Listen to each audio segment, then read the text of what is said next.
Bienvenidos todos ustedes a este entrenamiento para líderes. Gracias por acompañarnos. Les estamos invitando a que consideren con nosotros lo que la Biblia enseña acerca del liderazgo, lo que es ser líder y cómo nos manejamos aquí en la iglesia en cuanto al liderazgo, qué esperamos, qué hacemos, qué no hacemos. Y entonces vamos a hablar de todo esto hoy en esta noche en dos sesiones. Vamos a tomar una sesión como de unos 45 minutos a una hora. Después nos detenemos, tomamos un descanso y después otra sesión de unos 45 minutos aproximadamente. En cualquier momento, si tiene una pregunta, levanten la mano con toda confianza. No hay pregunta tonta más la que no se hace, ¿ok? Todas las preguntas son buenas, son importantes. Déjenme empezar con una oración, ¿sí? ¿Me acompañan? Gracias Dios porque nos está dando vida y salud en este día para poder reunirnos, Dios, y para poder hablar de lo que es el liderazgo. Un tema tan importante, Señor, un tema tan necesario en la iglesia, Señor. Gracias por este grupo de personas que está aquí presente. Gracias por lo que nos están viendo a través de este video, Señor. Pedimos que tú nos acompañes, nos guíes, que nos enseñes, Señor, a ser buenos líderes para ti, para tu reino y para tu iglesia. Todo eso te lo pedimos en el nombre precioso de Cristo Jesús. Amén. Amén. Bueno, todo el mundo tiene que tener ahí en su mesa una copia como esta, que dice Manual de Liderazgo de la Iglesia. Este va a ser su manual, este va a ser su libro, su documento que vamos a usar en este momento para escribir en él, para hacer notas, pero también va a ser un manual que usted se va a llevar a casa, porque yo sé que va a ser mucha información la que les voy a arrojar en esta noche y no se va a quedar todo en el cerebro. Entonces usted puede regresar a este manual y ver la sección que no le quedó claro o repasar algunos puntos. Entonces es un manual sumamente importante. Vamos a empezar hablando de la necesidad de los líderes. Es un hecho que Dios siempre, desde la creación de la humanidad hasta el día de hoy, ha usado líderes para realizar su trabajo, su obra, sus propósitos. Ponte a pensar en la primera criatura que creó el Señor, el primer ser humano, Adán y después Eva, ¿ok? Y los levantó como líderes en la tierra y les dijo, ¿qué cosa? Enseñorense de toda la tierra, ¿verdad? Gobiernen esta tierra. Esa es una posición de liderazgo. Y más adelante vemos a otro líder que el Señor levanta como Noé, ¿verdad? Para construir esa arca, ese gran proyecto que le costó mucho tiempo, mucho esfuerzo. Y más adelante vemos otro líder que se llamó Abraham. Y más adelante vemos otro líder que se llama José, que lo levantó el Señor para preservar con vida a millones de personas. Y más adelante vemos a Moisés, el líder del pueblo de Israel. Y podría nombrar líder tras líder tras líder en el Antiguo Testamento. Y estoy hablando de hombres y mujeres, no solamente de hombres. Y luego nos vamos al Nuevo Testamento. ¿Y qué tipo de líderes vemos en el Nuevo Testamento? Vemos a Juan el Bautista, vemos a Jesucristo, vemos a los apóstoles, vemos a Pablo y vemos a los ancianos de la primera iglesia, líder tras líder tras líder. Si el Señor podría hacer su obra por Él mismo, y creo que lo podría hacer, ¿no están de acuerdo conmigo? Él es todopoderoso. Yo creo que Él no nos necesita para nada. Entonces, si el Señor pudiera hacer un buen trabajo, un perfecto trabajo por sí mismo, ¿por qué es que constantemente está levantando hombres y mujeres para realizar su obra en la tierra? Bueno, no sé por qué, pero lo que sé es que los levanta y los usa, y de ahí yo concluyo que los líderes son absolutamente necesarios. Póngase a pensar tantito, por ejemplo, en el líder de esta nación, o de la nación de donde usted sea, México, Guatemala, El Salvador, Puerto Rico, Colombia, Brasil, Estados Unidos, de donde usted sea. Cada nación tiene un líder, que es el presidente, ¿verdad? El primer ministro, como le quiera llamar. Sin ese líder nacional, el país sería un desastre, ¿verdad? Póngase a pensar, por ejemplo, en el trabajo, a donde usted va a trabajar. Hay un líder, hay un administrador, hay un gerente, hay un dueño, hay un CEO. Y sin ese liderazgo, ¿qué pasaría con la empresa? No produciría, sería la bancarrota lo más seguro. Ponga a pensarse ahora en su hogar, su casa. Si usted está casado y tiene hijos, ¿quién es el líder ahí? Pues papá y mamá. Y si no hubiera ese liderazgo en casa, ¿qué pasaría con nuestros hijos? Todos los días desayunarían nieve de chocolate con Cheerios. Es lo que pasaría. No irían a la escuela, no harían su tarea. Sería un desastre en nuestro hogar. Ahora lleve eso a la iglesia del Señor. ¿Se requieren líderes en la iglesia? Claro que sí. ¿Ha levantado líderes el Señor en la iglesia? Claro que sí. Porque sin los líderes nos desviamos del camino. Sin líderes no perseguimos una visión. Sin líderes todo se vuelve un caos y es un desastre. Entonces, los líderes son necesarios. Yo quiero que arriba, en tu manual, en la línea amarilla que ves arriba, la primera línea amarilla que ves arriba, escríbele necesidad. Porque antes dice escribe la palabra necesidad y después le siguen las palabras de líderes. Vamos a ir escribiendo algunas cositas. La primera línea amarilla que ves en la primera página, la necesidad de líderes. Necesitamos líderes, ¿ok? Pero esto nos lleva a una pregunta sumamente importante. Bueno, ¿qué es ser un líder? Y para nosotros los creyentes no nos importa lo que el mundo diga acerca del liderazgo. Para nosotros los creyentes no nos importa lo que las redes sociales digan sobre qué es un líder. Para nosotros los creyentes, ¿qué es lo que nos importa? La opinión de quién nos importa saber en cuanto al liderazgo. Pues de Dios. Queremos saber cómo define Dios el liderazgo. Porque el mundo lo define de una manera, pero Dios lo define de otra manera, como lo vamos a ver en esta noche. Entonces, vamos a anotarle ahí. Liderazgo es, anótale, servir. En la siguiente línea amarilla. Liderazgo es servir. Y ahí en tu manual viene un pasaje de la Biblia que se encuentra en Mateo, capítulo 20, versículos 20 al 28. Lo voy a leer yo. Quiero que me sigas ahí con tu vista. Dice así: entonces la madre de Jacobo y de Juan, junto con ellos, se acercó a Jesús y arrodillándose, les pidió un favor. ¿Qué quieres?, le preguntó Jesús. Mira lo que dicen: ordena que en tu reino uno de estos hijos míos se siente a tu derecha y el otro a la izquierda. Quería posición, quería autoridad, quería liderazgo en el reino. En México decimos quería hueso, ¿ya? Dice el Señor Jesús: ¿pueden acaso beber el trago amargo de la copa que yo voy a beber? Sí podemos, respondieron ellos. Ciertamente beberán de mi copa, les dijo Jesús, pero el sentarse a mi derecha y a mi izquierda no me corresponde concederlo. Eso ya lo ha decidido mi Padre. Ahora mira lo que dice: cuando lo oyeron los otros 10, se indignaron contra los dos hermanos, se enojaron. Unos dicen, ¿por qué se enojaron? Yo creo que se enojaron porque les ganaron. Ya, estos dos se vieron bien listos y fueron con Jesús. Jesús, nosotros queremos ser lo más importante después de ti en el reino. Nosotros dijeron, ¿qué? Se nos adelantaron, ¿verdad? Se enojaron. Dice, se indignaron contra los hermanos.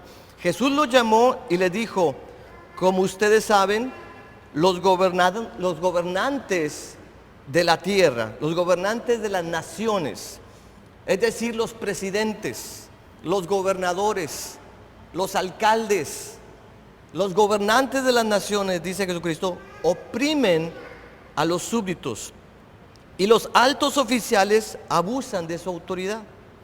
Pero entre ustedes que son creyentes, que son hijos de Dios, ustedes que son del reino de Dios, no debe ser así, al contrario. Mira lo que dice: el que quiera hacerse grande, está hablando de posición en el reino, está hablando de autoridad en el reino, está hablando de liderazgo en el reino. Vamos a ponerlo de esta manera: aquel de ustedes que quiera ser un líder en el reino, dice Jesús, deberá ser un ¿qué? Un servidor de los demás. Y el que quiera ser el primero, deberá ser ¿qué? El esclavo, el sirviente de los demás. Así como el Hijo del Hombre no vino para que le sirvan, sino para servir y para dar su vida en rescate por muchos. Entonces, aquí Jesucristo nos está definiendo claramente lo que es liderazgo, ¿ok? En Mateo capítulo 20, versículos 20 al 28, Cristo nos da una definición clara del tipo de líder que Él espera ver en su reino, en la iglesia. Y no es una persona autoritativa, no es un tirano, no es un dictador, no es Maduro, ¿verdad? No es un chavista, es un servidor de los demás. Hay dos modelos de liderazgo que podemos ver: el modelo del mundo y el modelo del reino de Dios. ¿Ok? Dos modelos de liderazgo: el que sigue el mundo y el del reino de Dios. Estoy en la página 2 arriba, te voy a leer lo que dice aquí. El modelo de liderazgo exitoso, de acuerdo a Jesucristo, no al mundo, es el que sirve a las personas. El mundo dice que ser líder es ser el amo, es ser el jefe de los demás. Jesús dice que ser el líder es ser el siervo de los demás. El mundo dice, usa a las personas como escalones para pisarlos y subir muy alto. Jesús dice, sirve a las personas para llegar muy alto. El mundo dice, exáltate. Jesús dice, humíllate. El mundo te dice, vive para ti. Jesús te dice, vive para los demás. ¿Ves qué tan diferentes son estos modelos de liderazgo?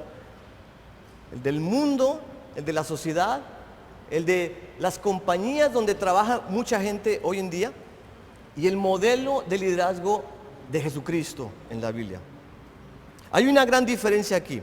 Ser líder de acuerdo al modelo y ejemplo de Jesús es ser un servidor de los demás. Es servir a Dios, es servir a mi pareja, a mi esposo, a mi esposa, es servir a mis hijos, es servir a mi jefe, es servir a mis hermanos en Cristo en la iglesia, es servir a personas en la calle, es servicio, servicio, servicio, todo el tiempo.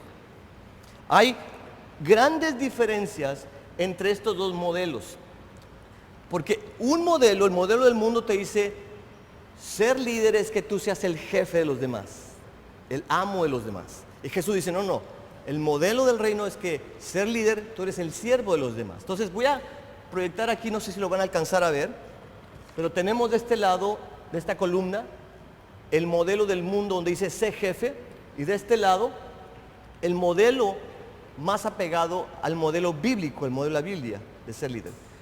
El del mundo dice yo.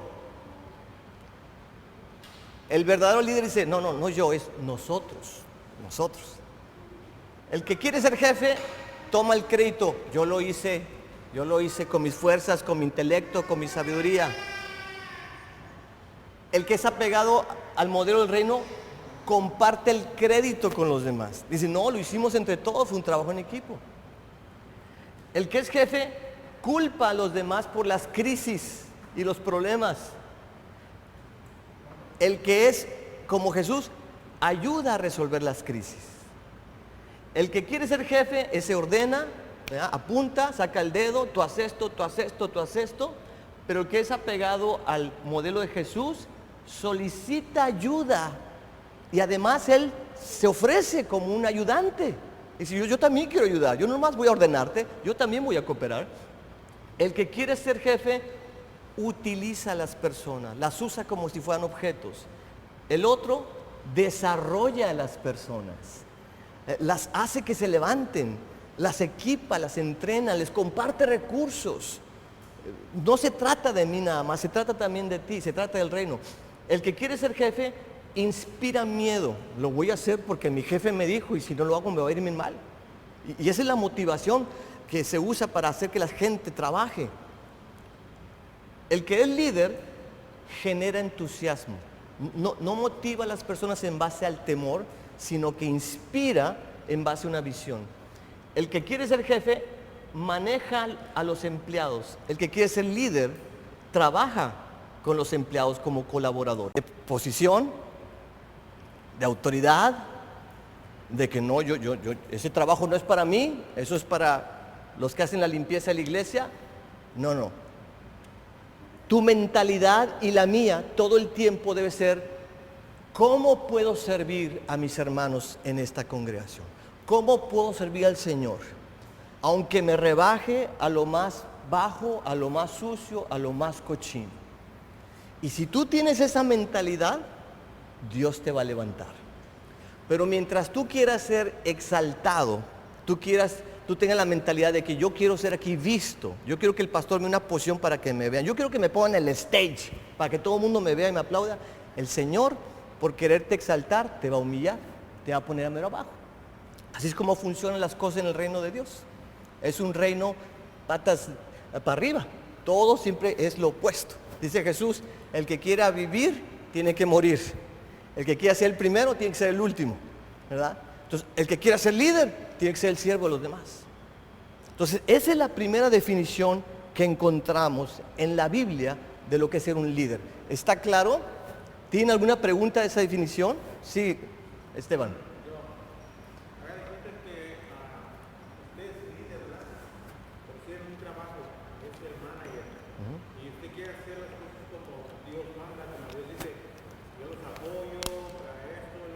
No falta el que se pone relevo y dice, yo no voy a hacer esto porque a ti te pagan más por hacer un trabajo, o yo no voy a hacer eso, y empieza como que a poner en contra a todos los demás, y en vez de jalar todo, en vez vamos a hacer a gente que va a ir en frente y los otros van, pero van relajados, o apenas van tocando la cuerda. ¿Qué hacen en esos casos?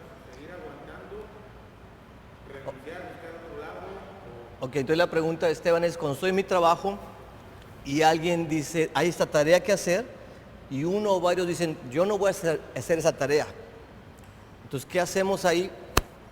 Ser siervos. Si él no quiere, yo lo hago. Pero es que me va a hacer chamba doble. No importa. Si es con una actitud de siervo, Dios va a honrar eso. Y Dios te va a levantar. Si el jefe de tu trabajo te dijo, haz esto, y el otro no quiere, dice la Biblia que tenemos que someternos a las autoridades de nuestro trabajo. Tenemos que hacer lo que dice el jefe mientras no abuse, ¿verdad? Y mientras no sea algo pecaminoso. Ahora, si el otro no quiere y aquel tampoco quiere, yo sí lo voy a hacer. Porque mi trabajo, Esteban, últimamente es para el Señor, no para los hombres. Y mi posición debe ser la de servir a los demás. Y eso es lo que tengo que hacer. Tengo que obedecer al Señor antes que a los hombres. Si la gente quiere colaborar conmigo, qué bueno. Si quiere ir en contra, lo siento mucho, yo voy por el camino del Señor. Amén. Bueno, continuemos. Estamos hablando de qué es ser un líder de acuerdo a lo que Dios dice, no lo que dice el mundo. Entonces, liderazgo es ser, anótale ahí en tu manual. Estoy en la página número 3, gracias. Liderazgo es ser ejemplo. Ser ejemplo. Voy a leer lo que dice Primera de Pedro, capítulo 5, versículos 1 al 4. Ponga bastante atención, porque esa es la palabra de Dios, no soy yo. Mira lo que dice. A los ancianos, le está hablando a los ancianos de la iglesia, que son los líderes de la iglesia. A los ancianos que están entre ustedes. Yo, dice Pedro, que soy anciano, que soy líder, como ellos, testigo de los sufrimientos de Cristo y partícipe con ellos de la gloria que se ha de revelar, le ruego esto. Mira lo que dice.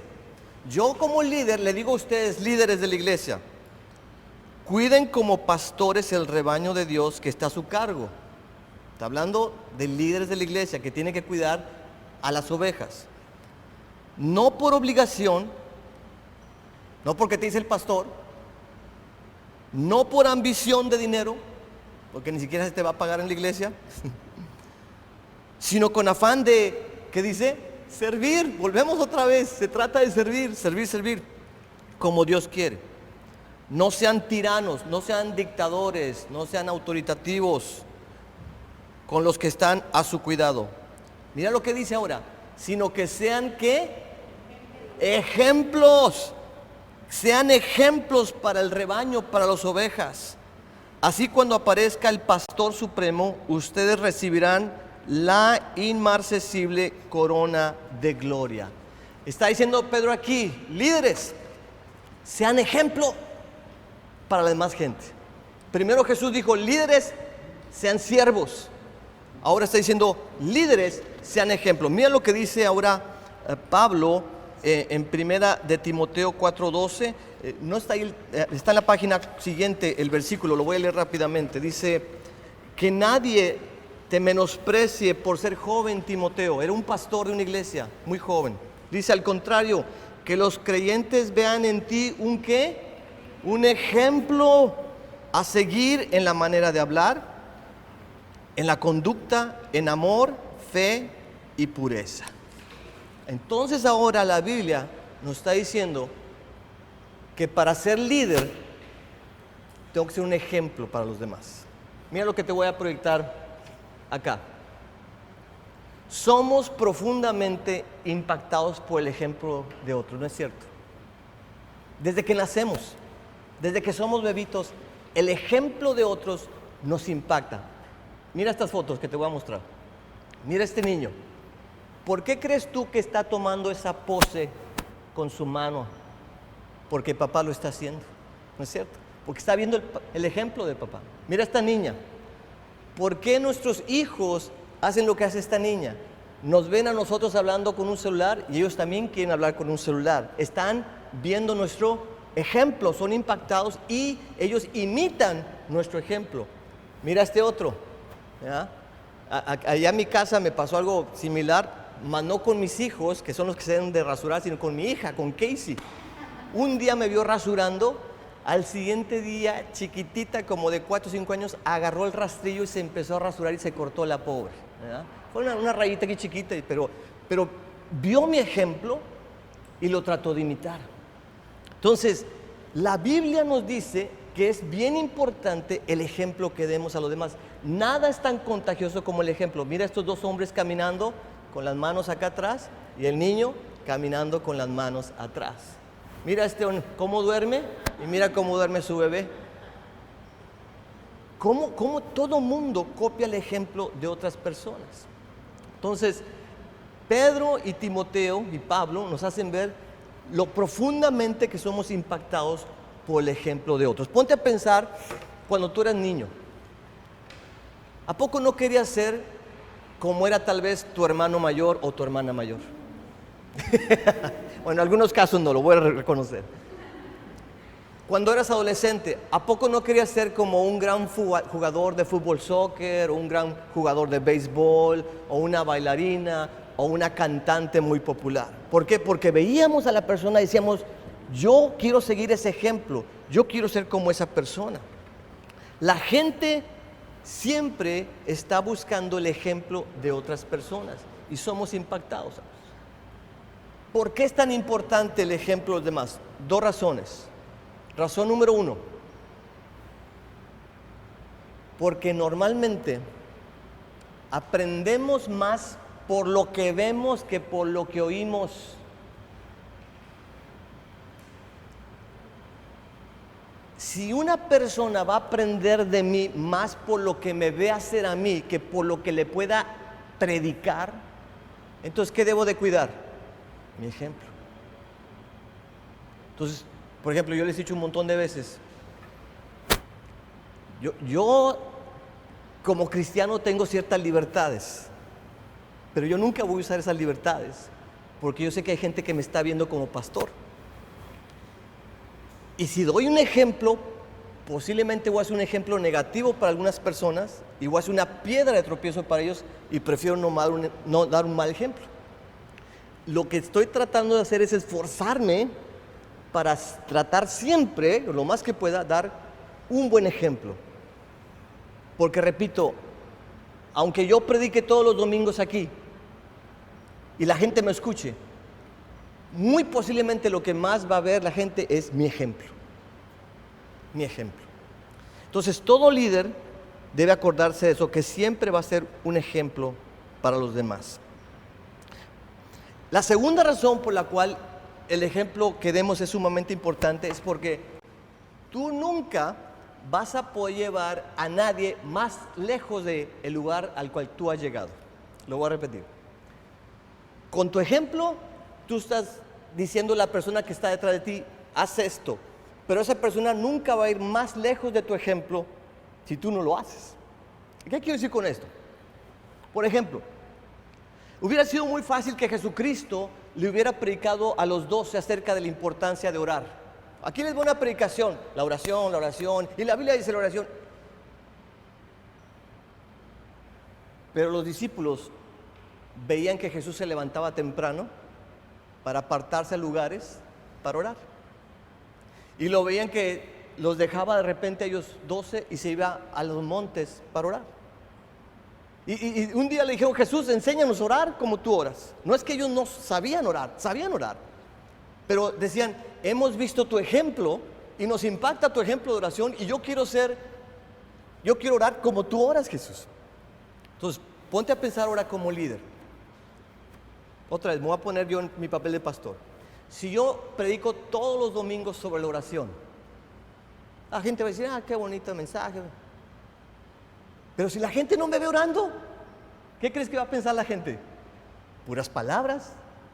Este pastor es un hipócrita, porque nomás habla y dice, pero no hace. ¿Sabe usted que la gente de la iglesia y del mundo está cansada de cristianos hipócritas que predican una cosa y no lo hacen? Entonces, la gente tiene que ver tu ejemplo y el mío, y eso va a impactar. Déjame ponértelo de esta manera. Todos aquí seguimos a alguien, y seguimos por lo general a alguien que nos da un buen ejemplo. Ahora, déjame hacerte esta pregunta. Viendo tu vida como está ahorita, ¿tú te seguirías a ti mismo como líder? Eso significa que a lo mejor no estamos muy bien en esta área de ser ejemplo para los demás. Y eso significa que tenemos que trabajar en diferentes áreas de nuestro carácter o nuestra vida para poder ser un buen ejemplo. Sé el tipo de líder al que tú seguirías. Sé el tipo de líder que tú seguirías. ¿Quieres ser como Jesús? Sé como Jesús. No es cuestión de educación, ni título, ni posición, es cuestión de ejemplo.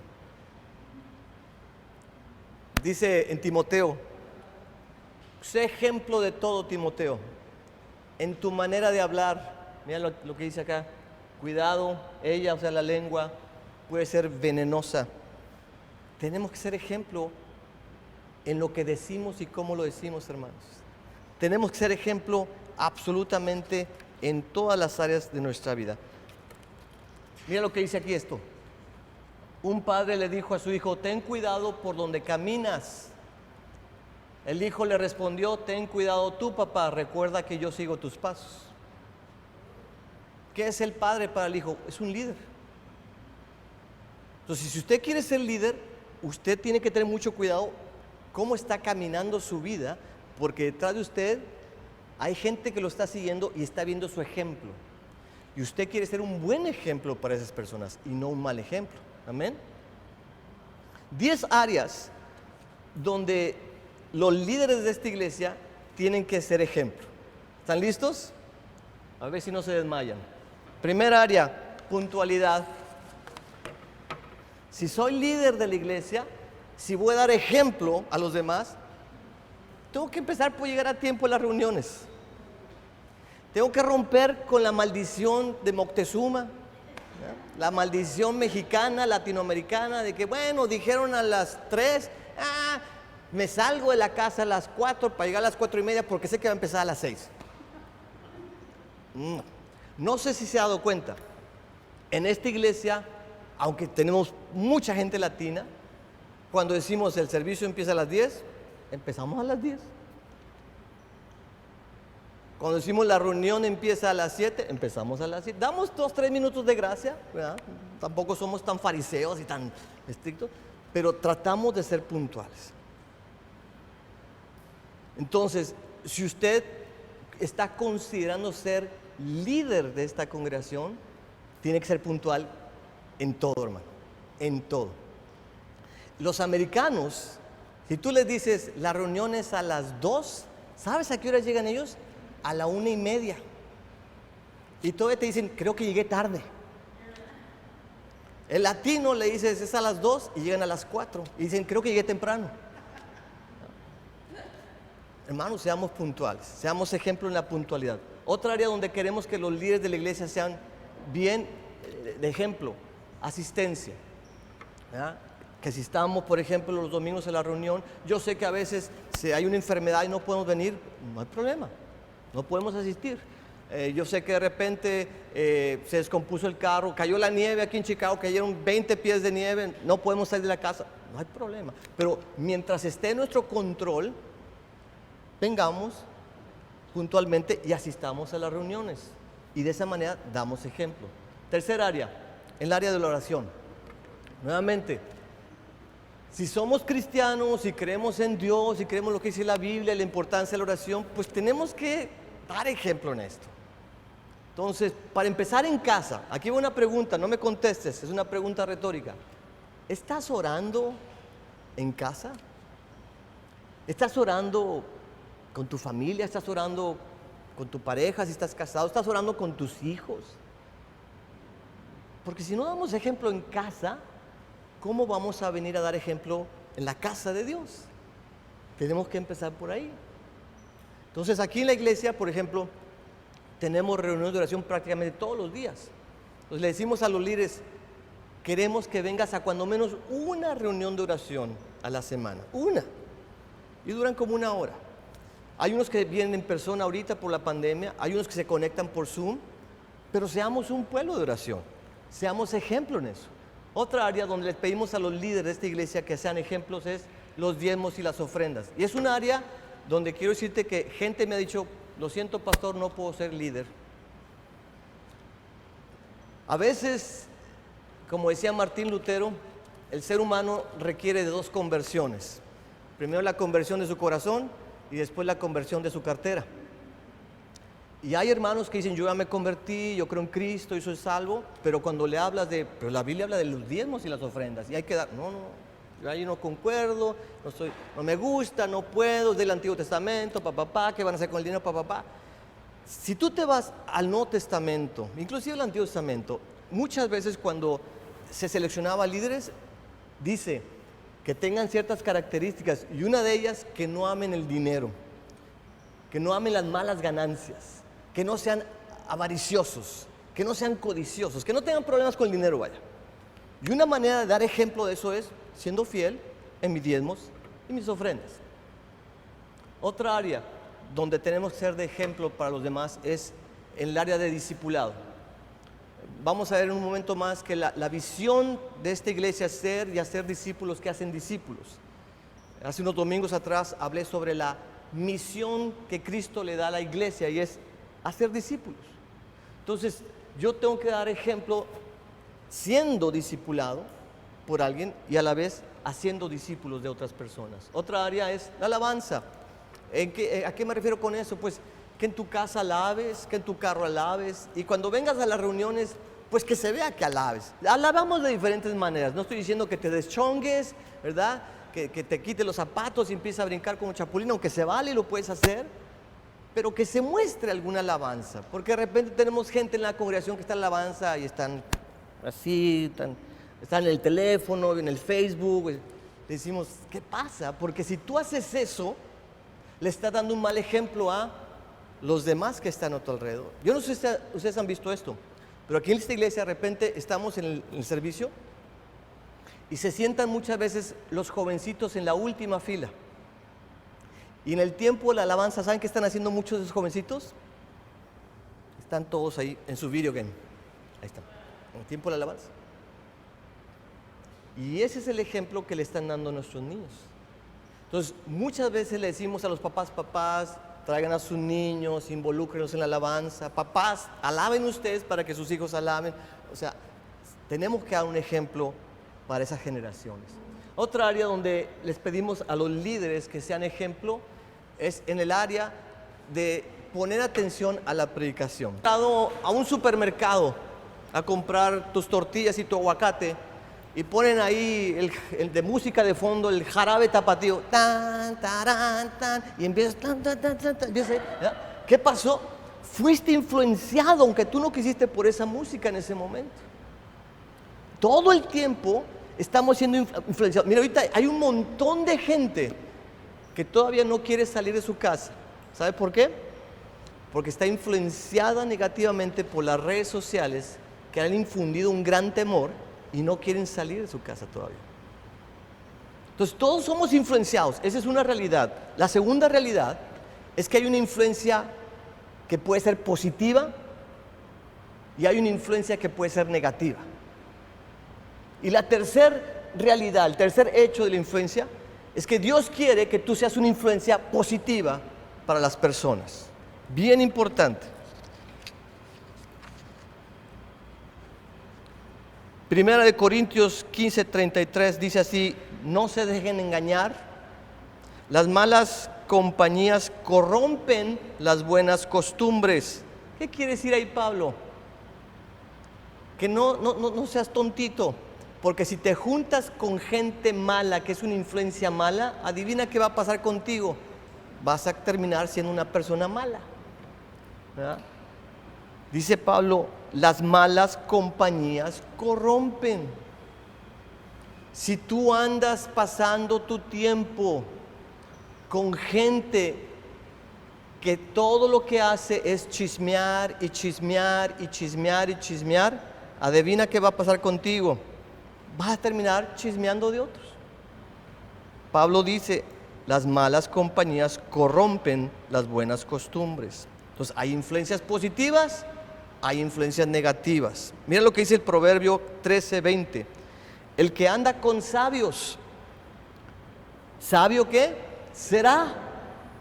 Mas el que se junta con necios será quebrantado. Bien fácil.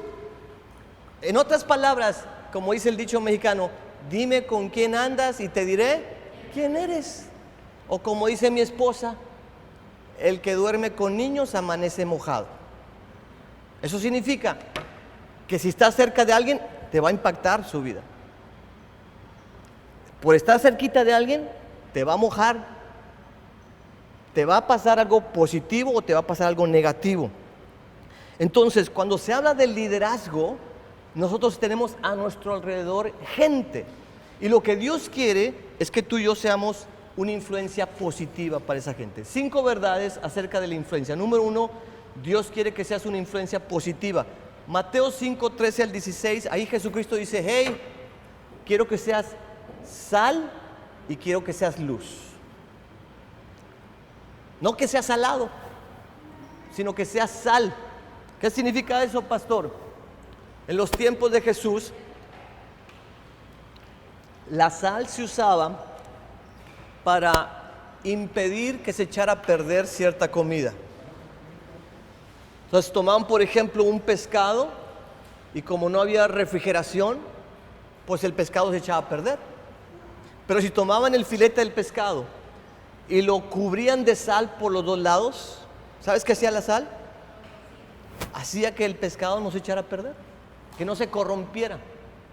Jesús le dice a sus discípulos, ustedes son la sal del mundo. O sea, ustedes son los que van a impedir que este mundo se siga corrompiendo.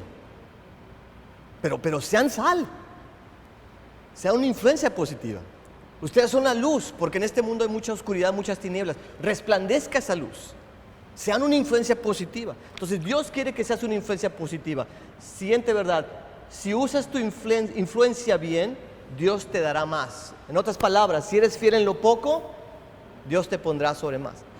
Pero si eres infiel en lo poco que Dios te está dando ahorita, no esperes que Dios te promueva y te suba de puesto. Tercero, el camino para obtener influencia es sirviendo a los demás. ¿Tú quieres influir sobre otra persona? Sírvele. Cuarto, la llave para tener influencia es la confianza. Si tú demuestras a la persona que puede ella confiar en ti, tú vas a hacer una influencia sobre esa persona. Pero ojo, si tú con tus palabras y tus actos le haces ver que esa persona no puede confiar en ti, esa persona no va a querer tu influencia. Tú tienes que ganarte su confianza. Y por último, una manera para obtener más influencia es a través de la unidad. Es decir, con más personas que piensen igual que tú, que tengan los mismos propósitos que tú, que tengan la misma visión que tú, entonces es como vamos a poder ser más fuertes. Es como Una gotita de agua. ¿Tú crees que una gota de agua puede ser una gran diferencia en este mundo? No. Pero ¿qué tal 1.000.000 de gotitas que caen en un lugar donde hay tierra? ¿Qué va a pasar ahí? ¿Algo va a crecer? ¿Por qué? Por la unidad de muchas gotitas. Entonces, nosotros aquí en la iglesia podemos tener un gran poder de influencia si estamos unidos en la misma visión, los mismos propósitos del reino. La manera para obtener más influencia es la unidad. Amén.